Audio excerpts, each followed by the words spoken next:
Eu não imaginava acontecer isso que está acontecendo. Um racha na classe médica, que foi o que eu vi acontecer. Uma discussão sobre a questão do método científico. É como se numa pandemia as regras fossem outras. Não vale nada do que a gente seguia antes. Na pandemia é tudo diferente. Vale tudo na pandemia. E minha impressão é que a defesa de posições contrárias à ciência está completamente permeada de influência política. Completamente. Eu não tenho dados mais sólidos de conversa com outros médicos em número suficiente para eu poder ter certeza disso. Mas a impressão que eu tenho tido o tempo todo é essa. O pessoal que eu vejo defender tratamento precoce é quem tem alinhamento ideológico com o Bolsonaro.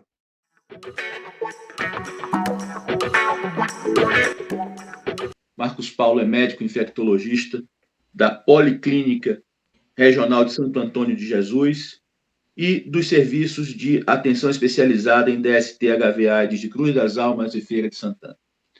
Não é à toa que todo filme de tragédia, de vulcão, de furacão, começa com um cientista sendo ignorado.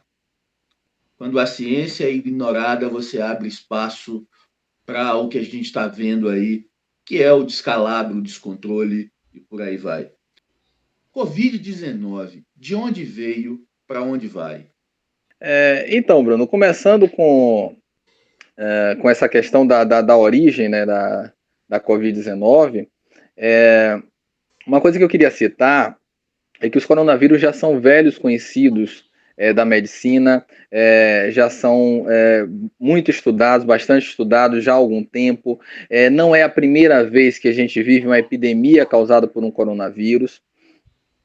Mas na realidade, quando se fala em grandes epidemias, em pandemias, até o final do século XX, os principais responsáveis por doença respiratória era o vírus influenza.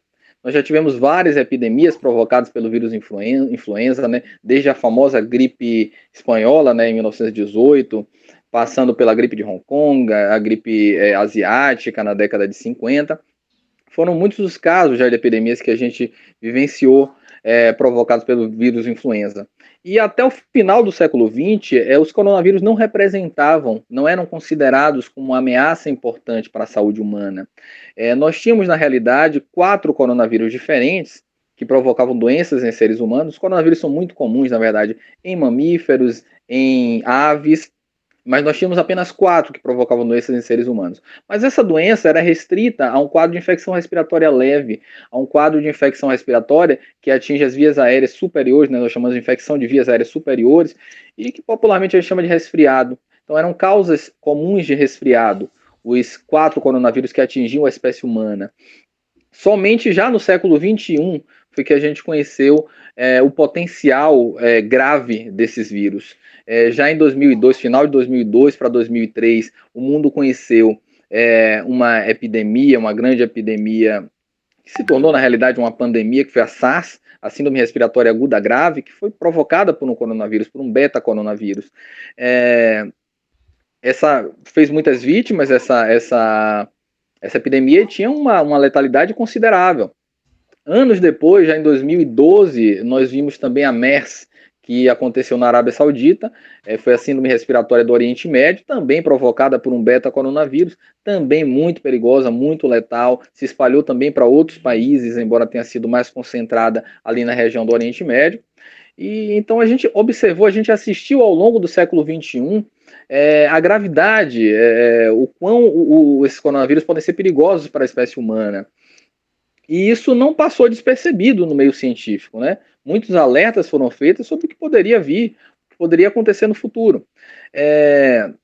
Foi de conhecimento geral, muitos viram na imprensa divulgação no ano passado da previsão que Bill Gates havia feito lá em 2015, quando ele participou de um evento do TED Talks, né? E ele comentava sobre o risco de novas pandemias. Ele citou, inclusive, que a próxima grande ameaça para a humanidade provavelmente não seria uma guerra, mas seria um vírus. E alertou que o mundo não estava preparado para uma situação dessas, que o mundo não tinha desenvolvido sistemas, planos, um mecanismo eficaz para poder barrar o surgimento de uma nova pandemia, controlar a disseminação de uma nova pandemia. No ano de 2007, pesquisadores de Hong Kong, que é território chinês, publicaram um artigo, esse artigo aqui, que tem como título o coronavírus da síndrome respiratória aguda grave como um agente de infecção emergente e reemergente. Publicado em 2007, né, portanto depois da SARS, na qual eles faziam um retrospecto de como foi que surgiu o vírus da SARS e qual era o risco de novas infecções semelhantes, de novas epidemias semelhantes. E é impressionante quando você para ver esse artigo de 14 anos atrás e observa como é que eles concluem o artigo, em que eles concluem afirmando que os coronavírus são bem conhecidos pela sua capacidade de recombinação genética, que pode levar a novos genótipos e surtos, e que a presença de reservatórios de vírus semelhantes ao SARS-CoV, que é o vírus da SARS, em morcegos de ferradura, que é uma espécie de morcegos, né, juntamente com a cultura de comer mamíferos exóticos no sul da China, é uma bomba relógio. E que a possibilidade de reemergência da SARS e outros vírus novos a partir de animais ou laboratórios, e, portanto, a necessidade de estar preparado para isso não deve ser ignorado. Houve também uma epidemia importante, que foi a SARS, que foi a síndrome da diarreia aguda de suínos, que aconteceu em 2016, acometendo suínos, teve origem na China, assim como a SARS aconteceu na China, a SARS em suínos também aconteceu na China, diferente da MERS, que aconteceu no Oriente Médio. E essa epidemia, apesar de não ter afetado humanos, provocou um grande prejuízo para a indústria alimentícia, para a indústria de produção de carne suína, por conta da grande mortalidade de suínos, né? Inclusive, esse vírus ele foi capaz de matar 95% dos leitões. Os porcos mais novos que eram afetados tinham uma letalidade de 95%. Então, muito importante. E, aliás, comparando também a letalidade dos outros coronavírus com o coronavírus atual, da Covid-19, a gente vê dados muito interessantes também. A letalidade da SARS, em 2002 para 2003, foi de quase 10%. A letalidade da MERS, em 2012, foi de cerca de 40%.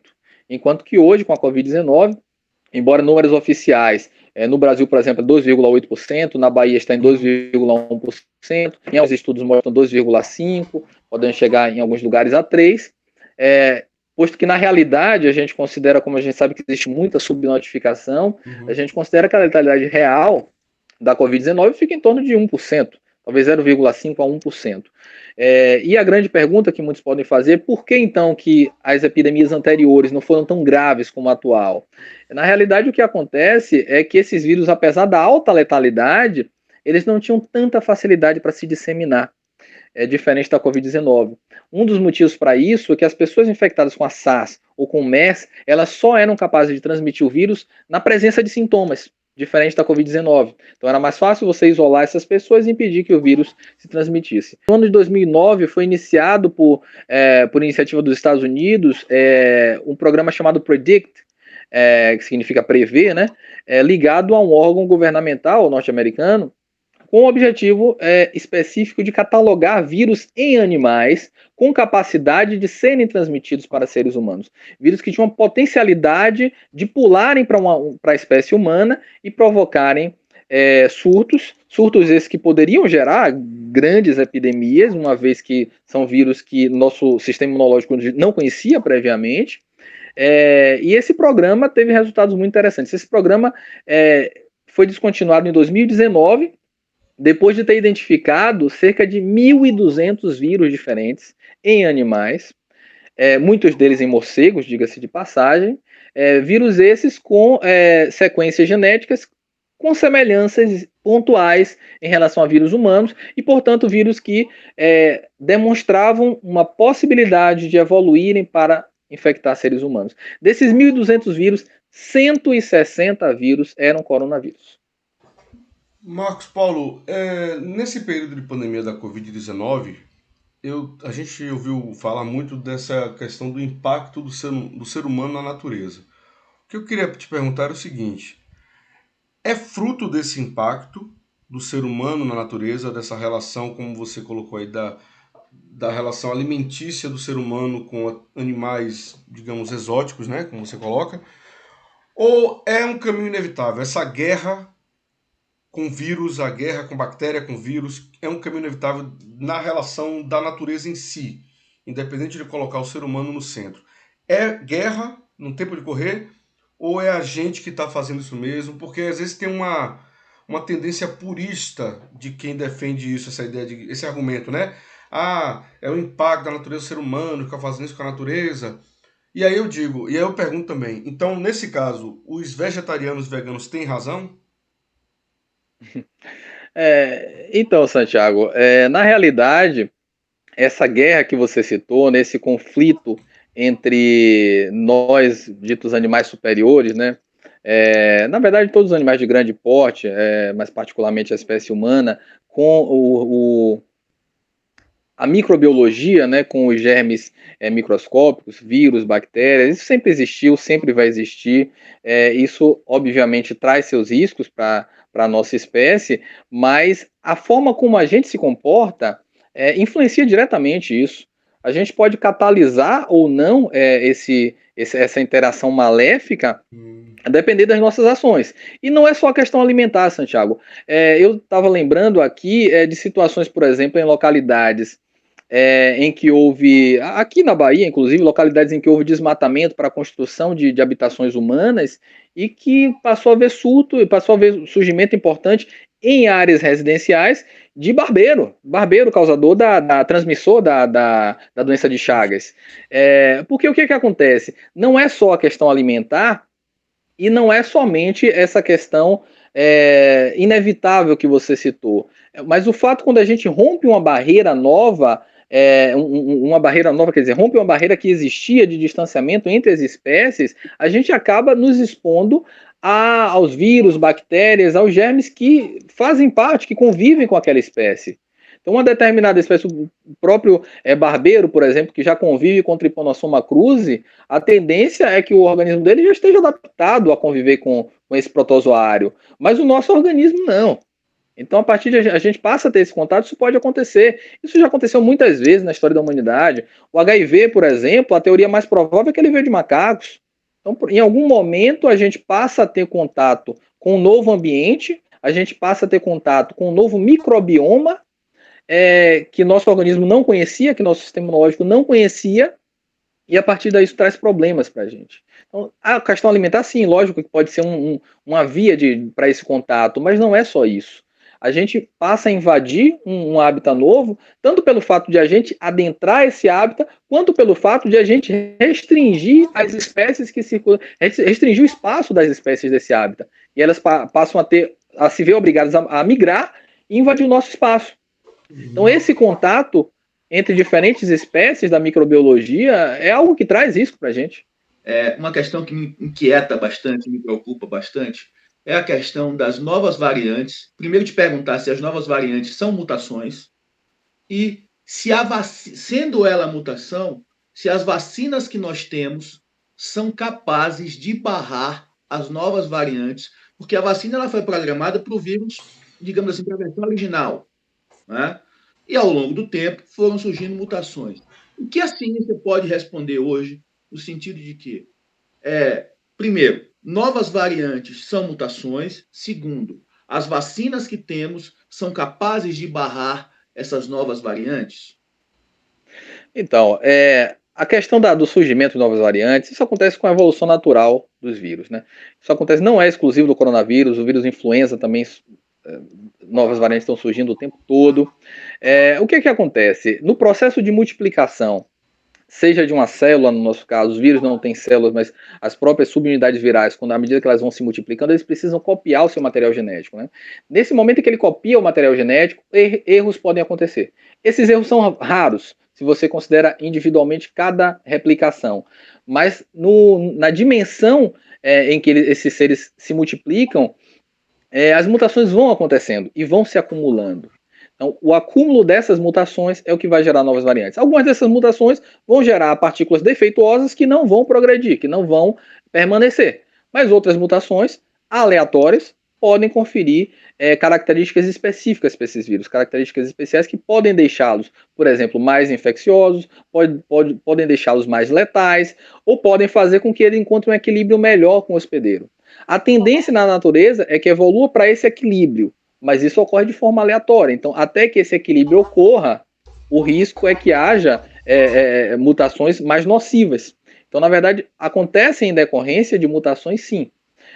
E a gente cita muito as variantes, as chamadas VOC, que é variante de preocupação, né? Variante de importância. Essas são as que a gente se preocupa. Mas, na realidade, são inúmeras as variantes que estão surgindo o tempo todo desse vírus. A grande maioria delas não parecem ter uma importância significativa. As que a gente cita hoje, a P1 aqui no Brasil, a B117 lá no Reino Unido, são variantes que, de fato, têm mostrado motivos para trazer preocupação adicional para a gente, né? Seja por serem mais infecciosas, discute-se ainda a possibilidade de serem mais letais e também pela possibilidade de escaparem da resposta imunológica, seja da resposta imunológica gerada pela infecção natural ou seja pela resposta imunológica gerada pelas vacinas. Uhum. Com relação à capacidade das vacinas de combaterem essas variantes, isso é algo que a gente precisa estar investigando o tempo todo, porque é um processo dinâmico. As variantes estão surgindo a todo momento. O que a gente tem observado é que as vacinas estão sim sendo capazes de combater essas variantes, de prevenir infecções graves, pelo menos, por essas novas variantes. Vimos alguns estudos, por exemplo, com a vacina da AstraZeneca, com a variante da África do Sul, que mostrou que a resposta é inferior. Temos alguns dados mais recentes sobre a vacina da Pfizer, com a variante indiana, mostrando também que pode responder menos. Mas ainda assim as vacinas estão sendo capazes de prevenir casos graves, mesmo diante dessas novas variantes. Agora, é claro que a gente precisa estar o tempo todo atento ao que está acontecendo. Pode ser que em algum momento surjam novas variantes e consigam escapar de uma dessas vacinas ou de várias dessas vacinas. Isso é um risco que a gente precisa estar atento, que a gente precisa estar observando. Agora, existem algumas limitações para as variantes de um vírus serem capazes de escapar da resposta imunológica. Por exemplo, eu lembro até no ano passado, lá metade do ano passado, quando ainda as vacinas estavam começando os testes clínicos, num evento online com um diretor de pesquisa da Moderna, a gente fez uma pergunta a ele, eu até fiz essa pergunta, sobre a possibilidade de, com as mutações do vírus, escaparem dessa resposta vacinal. E a explicação que ele me deu, eu lembro até hoje, foi a seguinte: eles fizeram a vacina, como muitas das vacinas contra a Covid, contra a proteína S, né, a proteína da espícula viral, que é a proteína que o vírus precisa para entrar na célula humana. Então, se o vírus mudar muito essa proteína, vai chegar no ponto que ele não vai conseguir entrar. Então, existe um limite para essas mutações. Ele pode sofrer uma mutação, como algumas que já aconteceram, tornando ele mais eficiente, tornando maior capacidade de ele entrar nessas células, mas também, se mudar demais, ele perde essa capacidade. E aí eu vi um argumento que é o seguinte, que ele vai dizer que tem a ver com isso que você falou da vacina.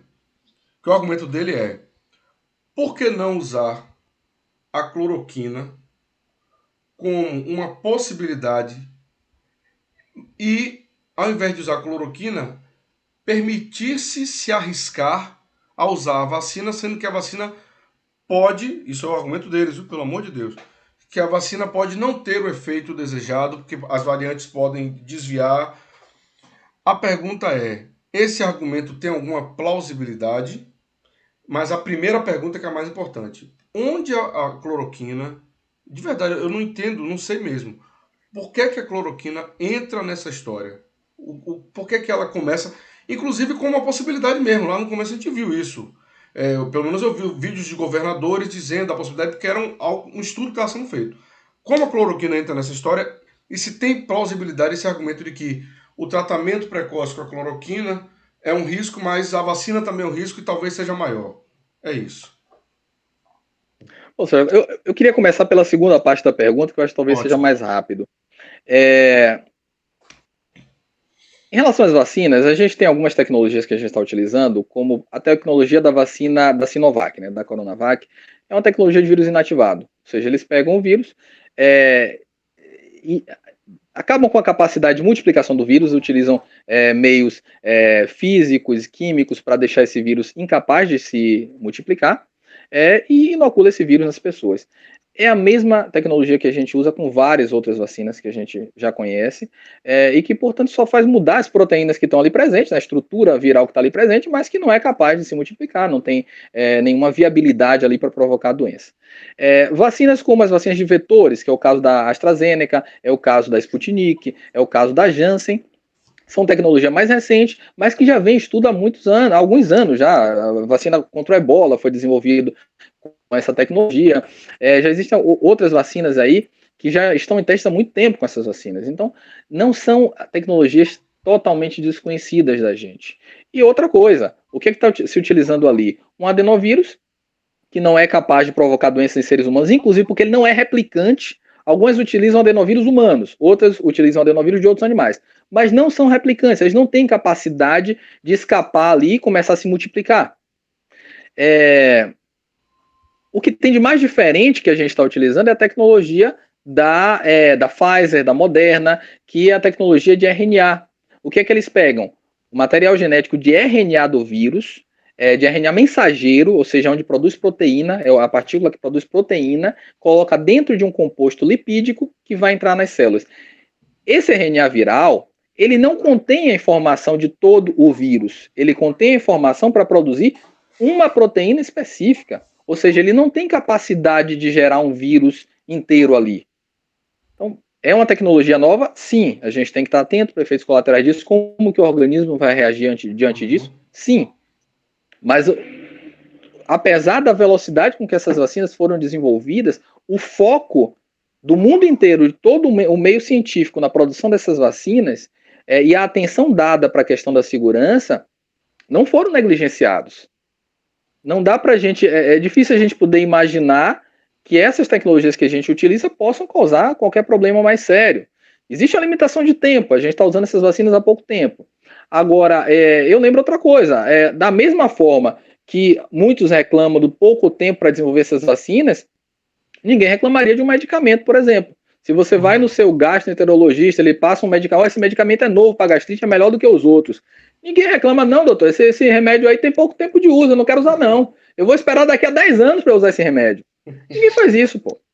Apesar de ser um antiprotozoário, a cloroquina, mas ela também tem um efeito de modulação inflamatória. Por isso que ela é utilizada na forma de cloroquina contra a malária, mas ela é utilizada na forma de hidroxicloroquina contra artrite reumatoide, por exemplo. Então, sabendo que a COVID ela começa com a fase de replicação viral, mas ela evolui para uma fase inflamatória, e que alguns marcadores inflamatórios podem ser semelhantes ao de outras doenças, inclusive algumas doenças reumatológicas, veio esse pensamento de tentar reaproveitar, de ver se a cloroquina funcionaria ali. Só lembrando que quando se começou a falar nesses medicamentos contra a Covid, o primeiro discurso que vinha era a questão do uso compassivo. O que era o uso compassivo? Não era a questão de tratamento precoce. O uso compassivo é você estar com aquele paciente grave, numa UTI, piorando, em que você tem um grande risco de óbito, e aí você vai tentar o que você tem ali. Nessa perspectiva, conhecendo o efeito modulador da cloroquina e da hidroxicloroquina, tentou se aplicar ali. Vamos ver, vamos fazer aqui para ver se funciona.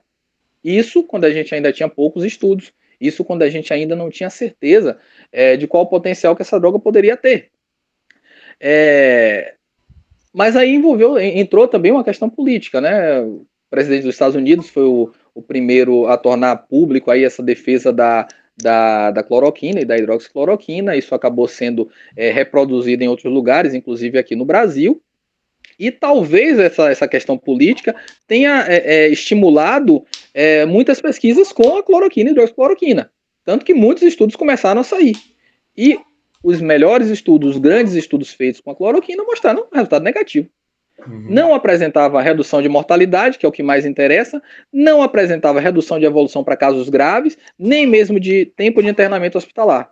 Houve estudos mostrando benefício? Houve. Porém, estudos menores e sem rigor metodológico.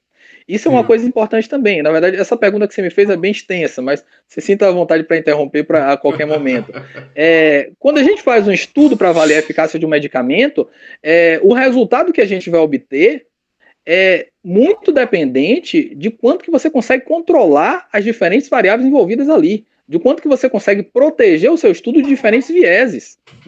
A gente viu, por exemplo, estudos que foram feitos com a cloroquina e hidroxicloroquina que foram tão mal feitos, tão criticados, que não chegaram sequer a ser publicados. Uma coisa diferente que a gente está vendo nessa pandemia é que não era rotineiro a gente ler estudos que ainda não estão publicados. A gente lia um estudo depois que já estava num periódico, depois que já tinha passado pela revisão por pares, né? E durante a pandemia se tornou muito popular pela velocidade com que a gente precisava ter acesso às informações, com que estudos fossem lançados para a imprensa, com que estudos fossem lançados em plataformas pré-print, né? Ou seja, plataformas antes de publicação, e esses estudos passaram a ser acessados antes de estarem publicados. Sim. Houve muitos estudos que foram para plataformas pré-print e que não foram publicados em lugar nenhum. Aqui no Brasil, teve um plano de saúde, inclusive em São Paulo, que fez um estudo com a cloroquina e hidroxicloroquina. Esse estudo foi massacrado de tão mal feito. Porque para você ver se uma medicação funciona, você tem que fazer um estudo controlado, a gente chama de um estudo duplo cego, randomizado, controlado por placebo, seria o ideal. E o que foi que eles fizeram? Eles pegaram o grupo que eles usaram para testar a medicação foram aqueles pacientes que aceitaram usar. Você tem interesse em usar cloroquina? Tenho, então toma cloroquina. O outro grupo quer usar cloroquina? Não quero, então vai ser o grupo controle.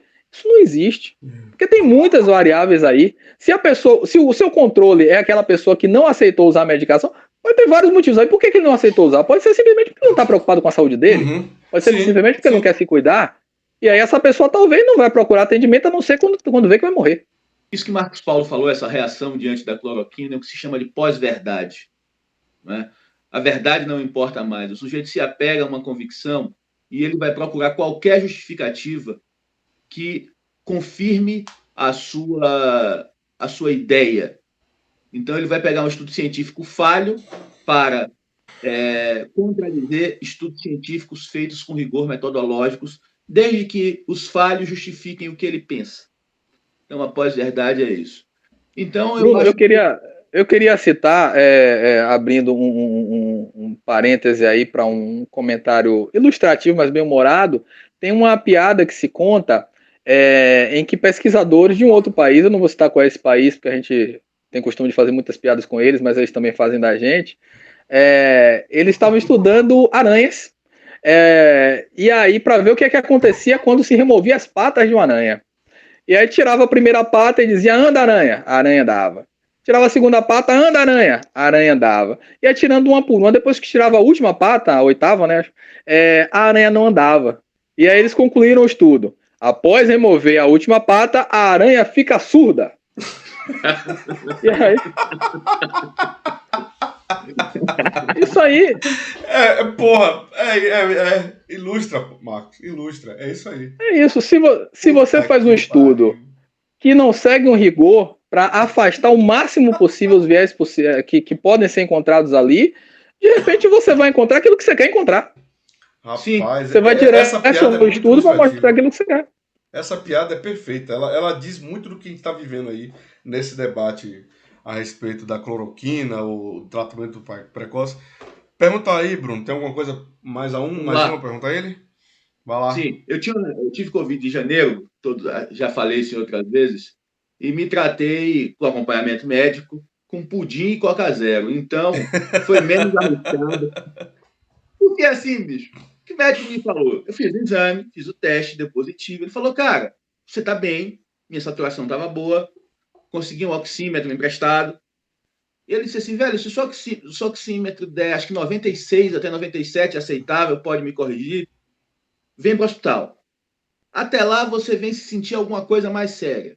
Por exemplo, eu tive crises hipertensivas numa fase em que eu acho que o vírus já tinha ido embora e meu corpo estava lidando com as inflamações depois do vírus sair.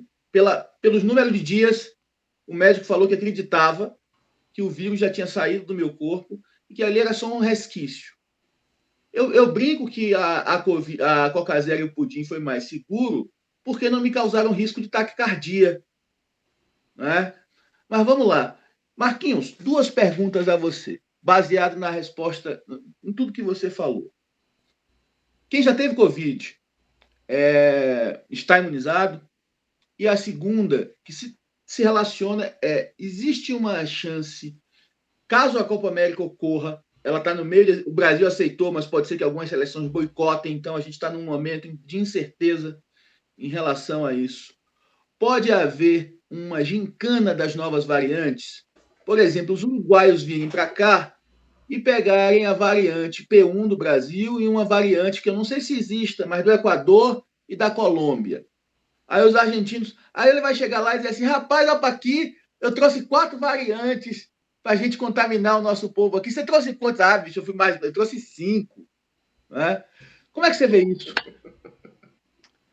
Então, rapaz, com relação à proteção da imunidade pela infecção natural, por mais que a gente tenha observado que muitas pessoas podem desenvolver anticorpos que podem permanecer durante vários meses, a gente tem visto que algumas não desenvolvem. Claro que os anticorpos não são a única fonte, não são a única frente de defesa do organismo, mas o que a gente tem visto, independente de produção ou não de anticorpos, o que a gente tem visto na prática é que as reinfecções não são incomuns, como se pensava até o ano passado. No Amazonas, por exemplo, durante a segunda onda, o que se observou foi que 30% das pessoas que tinham tido Covid tiveram de novo. Então, o que acontece? Por mais que você possa, mesmo que você possa desenvolver resposta contra o vírus, o surgimento de novas variantes pode ser uma ameaça. Essas novas variantes que eu citei, inclusive, que as vacinas têm conseguido combater, mas elas têm conseguido também evadir da resposta natural, da imunidade gerada pela resposta natural. Então, não dá para se acreditar que não vão, que a pessoa que teve Covid não vai ter de novo. Mesmo que você possa eventualmente até dosar anticorpos neutralizantes, verificar que existe presença de anticorpos ali contra a Covid, mas você não tem como dizer quanto tempo esses anticorpos vão durar. Não dá para garantir isso.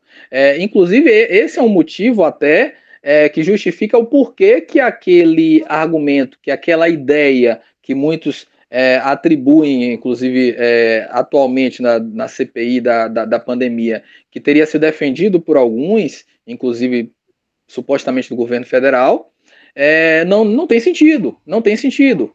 Além do risco da letalidade da Covid, se você deixa o vírus se espalhar livremente, isso não garante que vai haver uma imunidade de rebanho, porque reinfecções podem acontecer. Podem acontecer. Então não há essa garantia. Com relação à questão da Copa América, sem dúvida alguma. As reinfecções têm sido mais sérias, não é isso? Têm sido mais sérias. Agora, o que se discute também é qual é o motivo. É pelo fato de ser uma infecção acontecendo novamente ou é pelo fato de estar acontecendo por uma nova variante? Há uma suspeita de que algumas dessas variantes possam ser mais letais realmente. É possível que seja por esse motivo. E voltando à questão da Copa América. Então, voltando à questão da Copa América, de fato, o que vários países têm feito nessa pandemia, inicialmente, desde que começou a Covid na China, começaram a haver restrições de voos desses lugares onde tinham uma circulação importante desse vírus, né? Hoje, que a gente tem o vírus em todos os cantos do mundo, até na Antártida já apareceu, né? A Antártida foi o último continente que não tinha, até que um pesquisador lá, um certo momento, apareceu com vírus. Então, o coronavírus chegou em todas as partes. A preocupação hoje é com as variantes. Então, se você tem uma determinada variante circulando no seu território, você não vai querer que entre uma outra para pagar para ver o que é que vai acontecer. A gente não sabe ainda, a gente tem limitações para comparar uma variante com a outra para saber qual é pior, qual é a mais agressiva, qual que pode trazer maior risco. Nós começamos esse ano, na realidade, preocupação com 3 variantes, né? A P1 aqui no Brasil, a variante do Reino Unido, a variante da África do Sul. Depois outras foram aparecendo, a gente hoje tem essa preocupação com a variante que veio da Índia, e a gente tem dificuldade de comparar. Tem alguns dados que preocupam, por exemplo, no Reino Unido, eles, depois de vacinar grande parte da população, estão voltando a ter um certo aumento de casos. E o que está se observando é que grande parte desses casos estão acontecendo pela variante indiana. Então, na realidade, a variante indiana aparentemente é mais agressiva do que a variante do Reino Unido. Em relação à variante que a gente tem aqui no Brasil, no caso a P1 já é a prevalente na maior parte do país, a gente não tem tanta certeza disso. Inclusive, a P1 tem se mostrado muito agressiva, provavelmente mais do que a britânica também, por exemplo. Um fato que pode justificar, que exemplifica isso, que pode levar a defender isso, é que desde o início do ano que a gente tem essa preocupação com essas variantes. Claro que a P1, por ter começado supostamente em Manaus, teria, pela proximidade geográfica, poderia ter mais facilidade. Mas independente da proximidade geográfica, com o tempo, o que vai predominar vai ser a mais transmissível. Vai acontecer na Europa, no mesmo momento, a Eurocopa, que é a mesma coisa, vai para um país e as seleções jogam entre si. Nesse caso, em função de haver vacinação em massa maior, já adiantado o processo deles, junto com o fato mas aí tem a variável da Índia, e o mundo não é mais um mundo como era antigamente, o mundo é realmente globalizado, todo mundo está em todo canto. Lá é possível fazer um campeonato dessa dimensão e aqui não é, ou nem lá, na sua visão, deveria ser feito o campeonato? Você tinha alguma diferença importante nesse momento é que muitos países europeus estão abertos para receber pessoas de outros países europeus. Então, esse intercâmbio já está ocorrendo. Muitos países, inclusive, que dependem do turismo, já abriram as portas para receber pessoas de vários outros países, não de todos, né? Alguns que eles consideram ainda de maior risco, eles têm limitado. Então, nesse momento, não sei se teria uma diferença importante de você realizar um campeonato, desde que você controlasse de onde estão vindo essas pessoas. Sim. Isso no sentido de que talvez não mudasse o cenário atual lá. Agora, claro, que eles têm que estar atentos para onde está circulando as variantes de maior risco. Por exemplo, o Reino Unido talvez seja complicado receber gente do Reino Unido, sabendo que a variante indiana está circulando muito por lá. Agora, isso eu estou comparando com a situação que já existe hoje, mas não que isso seja o ideal. Eu acho que se existe risco de entrada de uma nova variante perigosa, o ideal seria fechar o máximo possível as fronteiras de cada país. Agora, claro, com a avançada vacinação, isso pode trazer mais segurança, mas é cedo para a gente afirmar isso. A gente tem pouco tempo de observação da variante indiana, especialmente de observação de como que as vacinas estão lidando com essa variante indiana. Sim. Porque, por exemplo, a Índia, apesar de produzir muita vacina, a população gigantesca da Índia, eles vacinaram muito pouca gente, uma parcela muito pequena da população.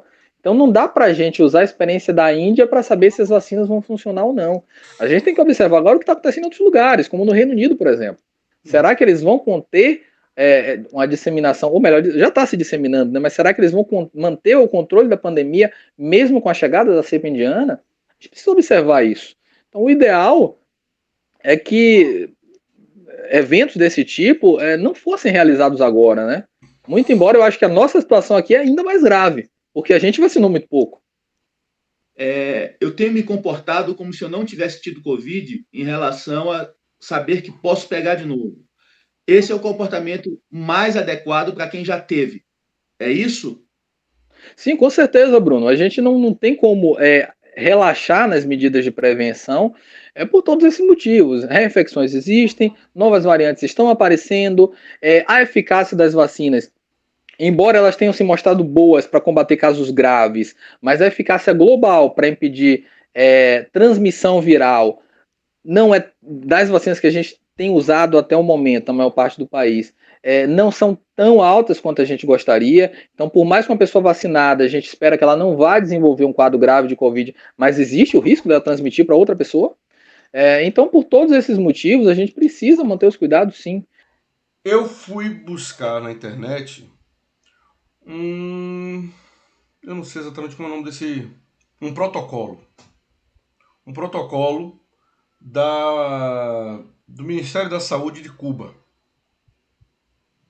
E aí eu li, era gigantesco o protocolo, né? Dá pra ler todo. Aí eu fiz, como ele estava em PDF, parecia ser real, porque hoje em dia, né?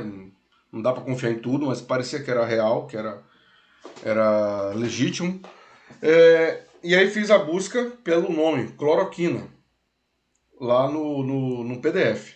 E aparece. E aí quando eu fui ler, mais claramente, o que acontece é que eles estão ali indicando o uso da cloroquina associada a outras drogas, exatamente nesse momento, que é o momento assim anterior ao agravamento, situações mais leves, é o que está no protocolo.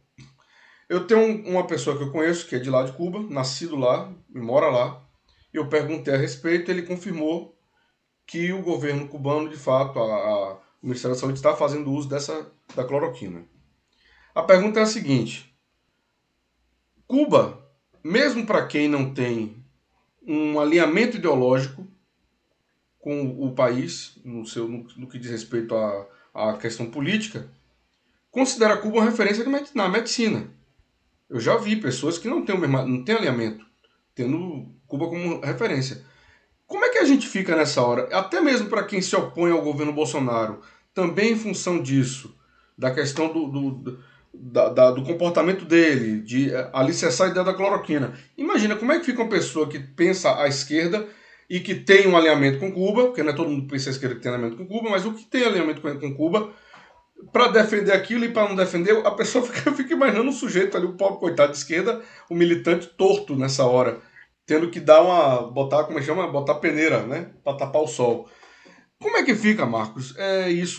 A gente não dá mais para levar a sério Cuba, ou dá para levar tendo isso no protocolo de fato? Isso é uma pergunta difícil, Santiago. Cuba é bastante reconhecida pela atenção primária desenvolvida lá, né, pela atenção básica. Eles têm uma medicina social bastante avançada, eles conseguem capilarizar a rede de atenção à saúde de forma fantástica, cobrindo toda a população do país, e eles têm avançado muito. A medicina preventiva em Cuba é muito avançada. Já não poderia dizer a mesma coisa com relação a tratamentos de ponta, a novas tecnologias, apesar de que eu também não conheço muito a produção de Cuba nesse sentido. Agora, o que eu posso, não conheço o protocolo também deles, não cheguei a ver, mas o que eu posso afirmar é que de todas as medicações que têm sido testadas, pelo menos tudo que foi recomendado, que já se preconizou aqui no Brasil contra a Covid-19, o que mais foi estudado foi justamente a cloroquina e a hidroxicloroquina. E a gente tem estudos robustos mostrando que não funciona. Eu não sei qual foi o motivo, o argumento que leva a Cuba a adotar a medicação. Existem muitas críticas que a gente ouve de defensores do suposto tratamento precoce, que insistem que a questão da falta de estudos robustos, que a falta de pesquisas mostrando benefício é tudo por conta do interesse da indústria farmacêutica, interesse financeiro, que vender uma droga barata não é vantagem. E assim, é um argumento que tem algum sentido ali.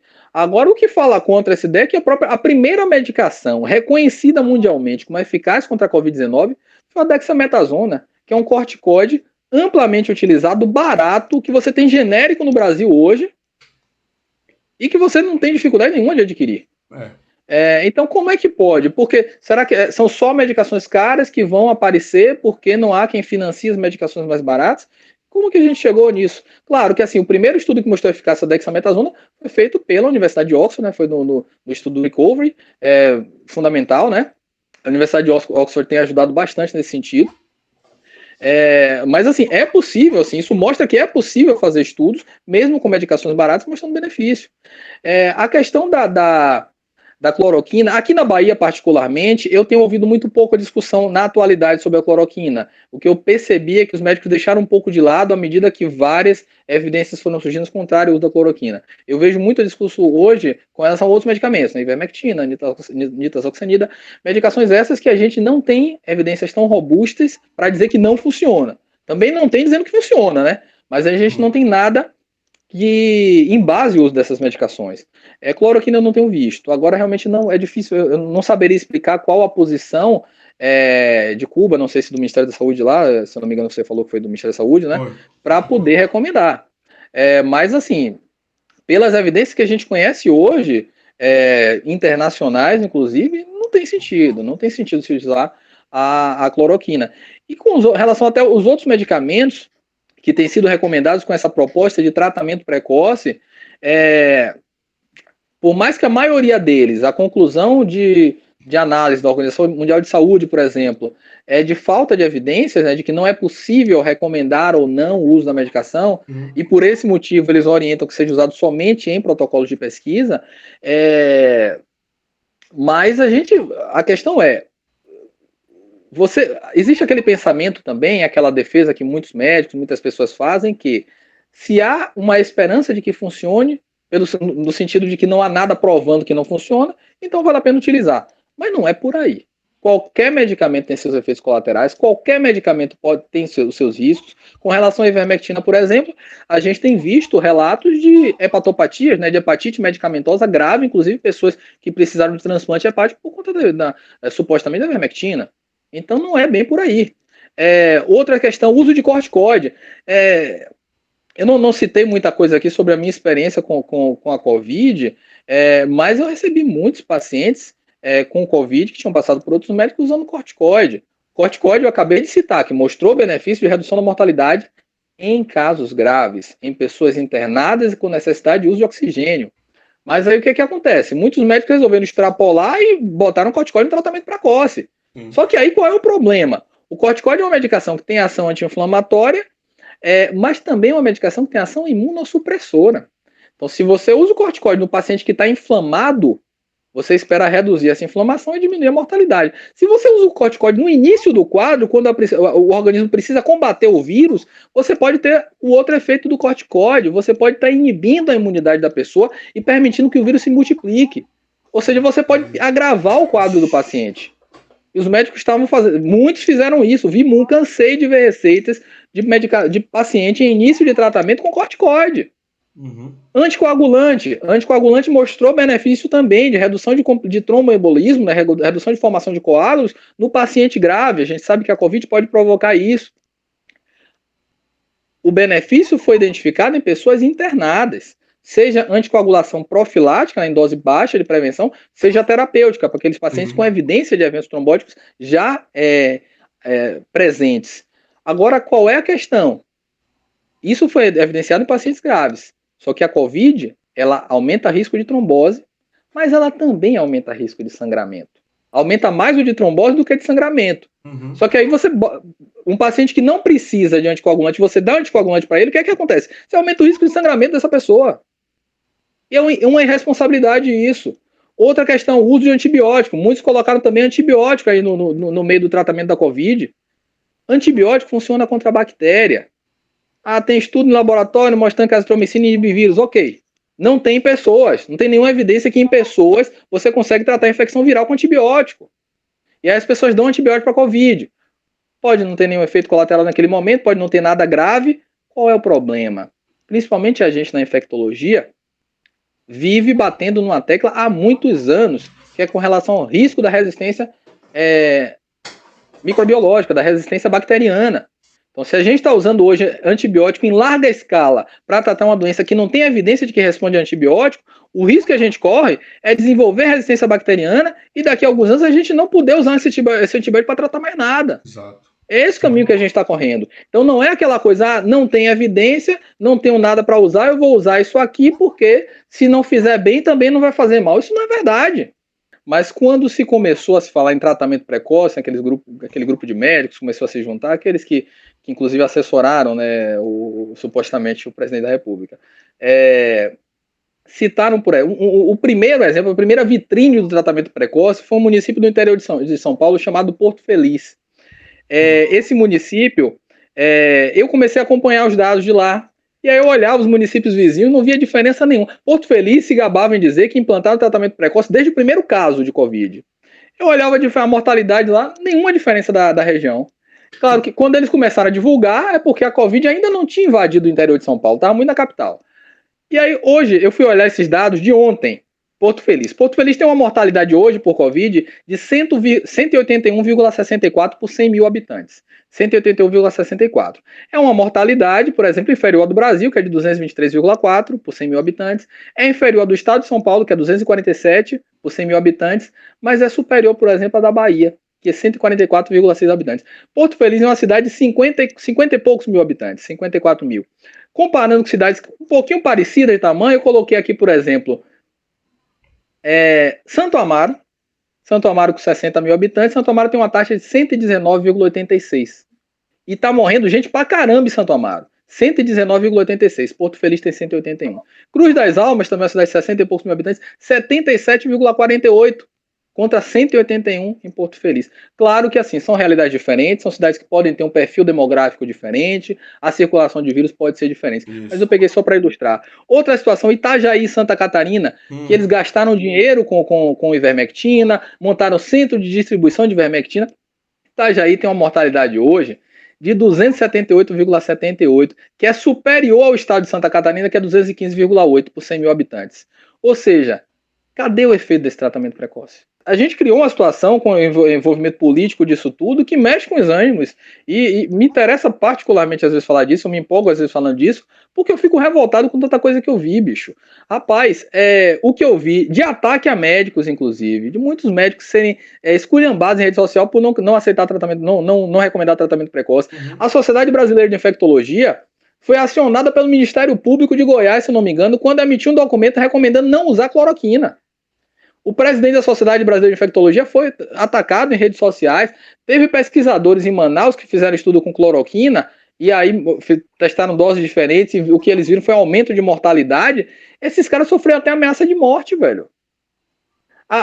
Tem muitos relatos também de médicos, frequentemente, que eram pressionados por pacientes. Paciente se revoltar, se aborrecer com o médico na consulta porque o médico não queria prescrever tratamento precoce. E o que essa galera fez é inadmissível, que você entra nas redes sociais, me mandaram uma vez, no meio do ano passado, uma live aí de Alexandre Garcia com um grupo de médicos, essa live foi bem difundida, um grupo de médicos defendendo tratamento precoce, né? Rapaz, espalharam isso aí, eu fui assistir. Aí assisti a live inteira, e aí o YouTube tem uma coisa maravilhosa que são os algoritmos dele, né? Aí o YouTube começou a me sugerir vídeos semelhantes, né, sobre tratamento precoce. Eu fui ver alguns, rapaz... Quando você lia, velho, eu via essas coisas, todo mundo seguindo aquele pensamento, defendendo isso, e quando eu ia ver um vídeo de alguém criticando a questão do tratamento precoce, falando da questão da falta de evidência e tudo, Neguinho caía matando, velho. Caía matando. Pra chegar, os médicos brasileiros são assassinos, que não querem salvar as vidas, não tem compromisso em salvar vidas. Era isso que as pessoas diziam. Meu Deus. Eu participei de uma live lá em Cruz das Almas, que foi com o prefeito, até me chamou só pra falar de Covid, na época eu fui. E aí, comigo até pegaram leve, né? Mas teve algum comentário lá. Ah, então não é pra fazer tratamento nenhum, é pra ficar em casa esperando morrer? Pô, como se o fato de você prescrever uma medicação qualquer significasse que você está salvando a vida de alguém. E você acha que a posição do presidente estimula isso? A gente teria isso de qualquer jeito, Marcos? Você acha? Teria esse grupo de pessoas? Não. Tá. Eu acredito que não, eu te digo até. Eu fiquei muito surpreso com. Eu não imaginava acontecer isso que está acontecendo. Um racha na classe médica, que foi o que eu vi acontecer. Uma discussão sobre a questão do método científico. É como se numa pandemia as regras fossem outras. Não vale nada do que a gente seguia antes. Na pandemia é tudo diferente, vale tudo na pandemia. E minha impressão é que a defesa de posições contrárias à ciência está completamente permeada de influência política. Completamente. Eu não tenho dados mais sólidos de conversa com outros médicos em número suficiente para eu poder ter certeza disso. Mas a impressão que eu tenho tido o tempo todo é essa. O pessoal que eu vejo defender tratamento precoce é quem tem alinhamento ideológico com o Bolsonaro. Outra coisa que me aborrece, velho, me incomoda, aliás, incomoda muitos médicos, a posição do Conselho Federal de Medicina, velho, ficou em cima do muro o tempo todo. E aí veio se posicionar dizendo que defendia a autonomia médica, que o médico tem autonomia para tomar a decisão que for. Eu recentemente estudei para uma prova que eu fui fazer, li o Código de Ética Médica todo, não tem nada no Código de Ética que proíba prescrever uma medicação que não tem evidência, não sei o que, não tem nada disso. O que diz que o médico tem a obrigação de seguir, de estar se atualizando e de utilizar as melhores evidências científicas disponíveis. Isso está lá no código. Agora tem um artigo, velho, que diz o seguinte, o artigo 113, é vedado ao médico divulgar fora do meio científico processo de tratamento ou descoberta cujo valor ainda não esteja expressamente reconhecido cientificamente por órgão competente. Está lá no Código de Ética Médica, é infração ética. O que esses caras fazem em rede social para o público, falando sobre o benefício da ivermectina, de cloroquina, de sei lá o quê. Isso é um absurdo, velho. Isso é infração ética, tá lá no código. E o Conselho não faz nada. O Conselho só foi se posicionar agora para moção de repúdio aos senadores pela postura na CPI, né? Eles têm sido bem agressivos lá e tudo. Eu não aguento, é brincadeira. Eu vi isso. Eu concordo que eu acho que não precisava ser daquele jeito. Mas pelo amor de Deus, velho, eles estão preocupados. Pois é, velho. Eles estão preocupados em defender a honra, a dignidade dos médicos que estão indo lá para a CPI e não se preocuparam com o que esses médicos estão fazendo em rede social, velho. Isso me revolta, bicho. Se esses que estão indo lá na CPI, não tivessem, que é o caso de Nise, que é o caso da Mayra, não tivessem rabo preso com questões ideológicas com o presidente da República, essas pessoas não ficavam arrodeando na resposta. Aí os senadores e senadoras sabem que eles estão arrodeando, que está dificultando o caminhamento da CPI, e aí vai na jugular deles, vai na jugular dessa gente. Aí não tem como, entendeu, man? Eu entendo o que você está falando, ok, mas não é gratuito, não é gratuito. Repare que quando eles estão fazendo isso é porque a galera está arrodeando. Nise é uma figura perigosíssima, ela fica arrodeando, e com aquela voz mansa, e os caras vão na jugular. Tem que ir. Mayra distorceu ali, até informações científicas e ligadas à postura de organismos de saúde, né? Ela disse que a OMS foi falar dos erros da OMS, para justificar que o Ministério não tem que seguir a OMS. Aí foi falar dos erros da OMS, e aí ela disse o quê? Que a OMS errou várias vezes o tempo todo na pandemia, que a OMS só foi decretar a emergência de saúde pública não sei quanto tempo depois. Ela distorceu tudo. A OMS demorou de decretar pandemia, e isso com a justificativa. A OMS estava com a ideia de conter a pandemia, e de conter o avanço do vírus. E a interpretação é, se a gente decretar pandemia, a gente vai admitir que não tem como conter. E aí vai ter que passar a fazer mitigação. Por isso o OMS demorou. Mas decretou a emergência de saúde pública com um mês, velho. Quando ainda estava praticamente só na China. Você tinha pouquíssimos casos fora da China. Claro, houve erros e assim. Não tinha como não haver, porque na história da OMS, a OMS nunca enfrentou uma coisa desse tamanho. Não tinha como não haver. Agora, ela mentiu um monte de coisa ali, velho. Falou que o Ministério da Saúde não tem o próprio protocolo de hanseníase que não segue o OMS. A OMS modificou uma questão do protocolo de hanseníase em 2019. E a gente ainda não adotou. Mas o que a gente segue é exatamente o que a OMS preconizava até antes disso, pô. O mesmo tratamento, a mesma medicação. As cartelas de tratamento de hanseníase são padronizadas da OMS.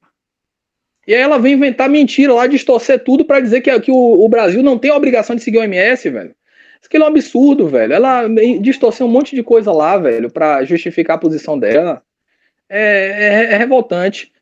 Marcos Paulo, mais uma vez, muito obrigado, tá, por ceder o seu tempo e por nos brindar, não é? Quando eu for à Bahia sem Covid, nos juntaremos para tomar uma cerveja, porque eu acho que merece. Tá? Uma coisa que eu quero fazer é ir num boteco daqueles bem pé sujo, que você prefere mijar fora do banheiro do que dentro. Tá? Aqueles que higiene muito, com a comida gostosa, mas que não prima muito pela higiene. E se a gente passou pela Covid, nós vamos sobreviver a esse boteco. Né? Fazer um teste de sobrevivência num boteco desse, abrir uma cerveja no meio da aglomeração. Lógico, estou falando isso quando tudo isso passar, estivermos vacinados, a epidemia estiver controlada. Eu quero fazer isso como um ritual. Então, muito obrigado. E dessa vez eu vou dizer a você, mande para os amigos, mande para os inimigos, indiscriminadamente. Aqui não é só por uma questão de ampliarmos um canal, mas é de você oferecer a quem convive com você uma informação de altíssima qualidade do que diz respeito à pandemia. Porque nesse momento, você não quer nem que o seu amigo, nem que o seu inimigo pegue, porque eles vão propagar a pandemia da mesma forma. Tá? Então, é isso, meus queridos. Muito obrigado. Marcos Paulo, um abraço. Santiago, mais alguma coisa? Tranquilo. Então, valeu. Um abraço forte para todos. Valeu, Marcos Paulo.